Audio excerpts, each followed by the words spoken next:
Hi and welcome back to my channel. Now over the last few years I've had the privilege of being able to travel quite a lot to places like Southeast Africa, the Middle East, Morocco and also Sri Lanka. On several of those occasions I was travelling to places like Rwanda, Tanzania, Uganda, Kenya. And of course when you plan safari trips to places like Kenya, you want to take the best gear possible. So you kind of want to lug around those big, heavy 400, 500, maybe even a 600mm lens. And also you're going to need a 70-200 and probably a 15-35 or a kind of wide angle lens. That's a lot of gear to pack in your carry-on luggage for general aircraft travel. So how do you go about packing this type of gear for international air travel when the usual carry-on weight limit is only around 7 kilos? Well, the answer is, unfortunately, there's no one size fits all or right or wrong way when it comes to traveling with very expensive and heavy camera equipment.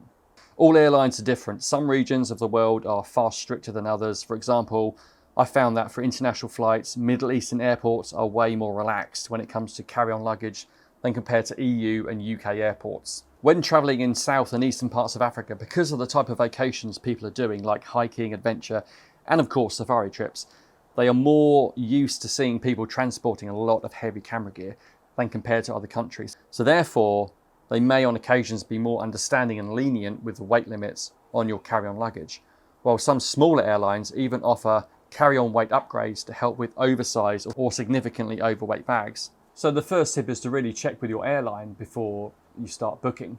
However, there's still so many things you can do to help reduce the overall weight of your carry-on luggage. I think the first and most important thing to consider is the way you communicate with airline staff. Be polite, stay humble, and behave in a reserved and conservative manner while checking in for your flight. Not every airline will ask you to weigh your carry-on bags, but if they do and you know it's way over the weight limit, then simply explain what's in the bag and why it can't be included with your check-in bags. Camera gear is really expensive and it can get damaged really easily while being loaded and unloaded onto aircrafts. Never get aggressive, offensive, or become a problem for airline staff. They are there to help, and in most cases, they will actually try and do what they can to find a solution. Becoming aggressive will most likely be detrimental to your overall cause and won't help your situation. The airline may ask you for extra payment for overweight bags or for you to offload items to another person. That is not something I would recommend unless you're traveling with a friend or relative on the same flight. So what can you do before the point of check-in to avoid being significantly overweight for your flight? Firstly, separate all cameras and lenses so they can be removed easily. Eject all batteries, memory cards, remove L brackets, straps, and any other additional accessories. Everything except batteries can be placed into your checked bag. Use a small separate zip-up bag like this to store your batteries. By doing this, you have all your batteries in one place that can be removed if necessary. Just these 3 batteries along with an Osmo Hero Insta360 and a few AA batteries comes to around 500 grams already. If they are all accessible in the same bag like this, then you can reach in, take it out of your carry-on luggage and put it into one of your pockets. It's really that simple, so that's already 500 grams removed from your carry-on luggage. All USB cables, memory card readers, base plates, tripod feet and non-lithium based accessories can be put into your checked bag. Really strip everything down to just cameras, lenses, batteries and maybe hard drives. That's all you're going to pack in your carry-on bag. I've travelled quite a lot with various different bags and the bags aren't light either. This Lowepro Trekker 350 can just about store this Canon 400mm prime lens, but that's without the lens hood, so the lens hood has to come off and that goes into my checked bag. The bag is already using a significant amount of my weight allocation at 2.4 kilos. That's before I've even packed anything. I'm adding another 3 kilos by packing the 400mm lens, and that gives me roughly another 1 kilo for 2 cameras, 2 more lenses, batteries, hard drives, and maybe a laptop or tablet. So we're probably looking at about 12 to 14 kilos for cameras, hard drives, batteries, and other small items that you need to take in your checked bags. That's just for me to take the gear that I want to take with me. So based on that, you may have to decide to offload some gear to your checked bag. If that's the case, then offload camera bodies and not lenses. But make sure you do have travel insurance in place and that your equipment is actually covered for any loss or sort of damage that could be incurred when the bags are being loaded and unloaded onto the aircraft. Make sure you have that in place before you travel. I often use this smaller bag that came with the Lowepro Trekker bag. It allows me to pack two small mirrorless cameras together, even with the L brackets attached. Packing them nice and snug prevents them from moving around and causing any damage. Remember, batteries cannot be checked in, but they can be offloaded to your pockets prior to any weight checks. Hard drives can also be offloaded to a back pocket, as well as any power banks. I usually travel wearing cargo pants like these or any other kind of shorts or trousers with plenty of deep pockets. Remember, you're not being weighed, only your bags are being weighed. So you can offload as much gear and equipment into your pockets as you can possibly manage. And then you can simply place them back into your check bag after your bags have been weighed. Sometimes you may even be able to carry your cameras in your pockets and then just place them back into your bag. Lenses are really the main items you need to protect the most, and they really can't be checked in. They can't be put into pockets or anything else. They're going to be in the bag the whole time. So the Lowepro Trekker bag is 2.4 kilos. This 400mm lens is another 3 kilos. The 7200 just over 1 kilo, and the 15-35 is another 840 grams. So let's say this with a bag is 8 kilos. You're probably going to be okay with being 1 or 2 kilos over the 7 kilo weight limit. So these lenses on the bag is probably okay. If your airline offers 10, 12 or even 14 kilo carry-on weight upgrades, then it's definitely worth purchasing to avoid any difficulty at the airport. Remember that some airlines might actually do bag checks after you've actually checked in for your flight. That comes at a later stage. Maybe when you're about to board the aircraft, they might do a bag check. So bear that in mind if you have a significantly overweight carry-on bag. I have in the past put lenses into my check bags.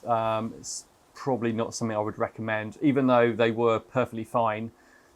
I wouldn't really recommend packing lenses into your checked-in bag. If they are packed with plenty of padding within a protective case or box, they should survive the brutality of airline luggage handlers. The hack I usually use for checked bags is to place empty bottles of water around items for extra padding. Also use socks and underwear to help with padding delicate items. Again, it's just not something I would really recommend, but there's been some occasions where I've had to take a lot of extra lenses and camera gear with me, so I didn't really have much of an option but to offload some of the lenses into my check bag. And like I said, they're perfectly fine, but you've just got no control over what's going on. So, you know, you've got a lot of very delicate items in your check bag. And once it's gone through, that's it. You've got no control of what's going on. So not something I would really recommend, but if you really have to do it, then just make sure that you pack everything nice and tight, plenty of padding, and 9 times out of 10, everything should be fine. As I mentioned earlier, not all airlines, airports, and even regions of the world have standard rules for overweight carry-on items. I found some airports in certain parts of the world barely really cared about the weight of your sort of checked-in bags, and other airports in regions of the world are extremely strict. Your choice of bag is really important, as this will have a significant impact on your overall weight. I've used several different bags for traveling with the 400mm lens. This Lowepro Trekker 350 is great for travel as it's a backpack with lumbar support, and it comes with those extra internal storage bags, which is really useful. However, it's heavy and it will set you back 3 kilos before you've packed anything. Another type of bag worth considering is this sort of roller case style bag. This one's made by a company called Neewer, and it's already about 3 kilos in weight. It's very easy to move around and it can be used as a backpack if you prefer, but the roller wheels make life so much easier when moving around larger airports.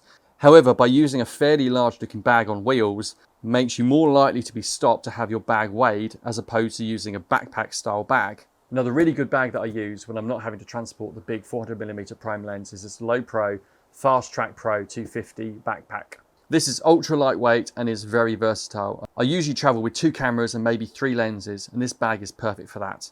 Another great little bag that I've used in the past is this Lowepro Transit Sling 250.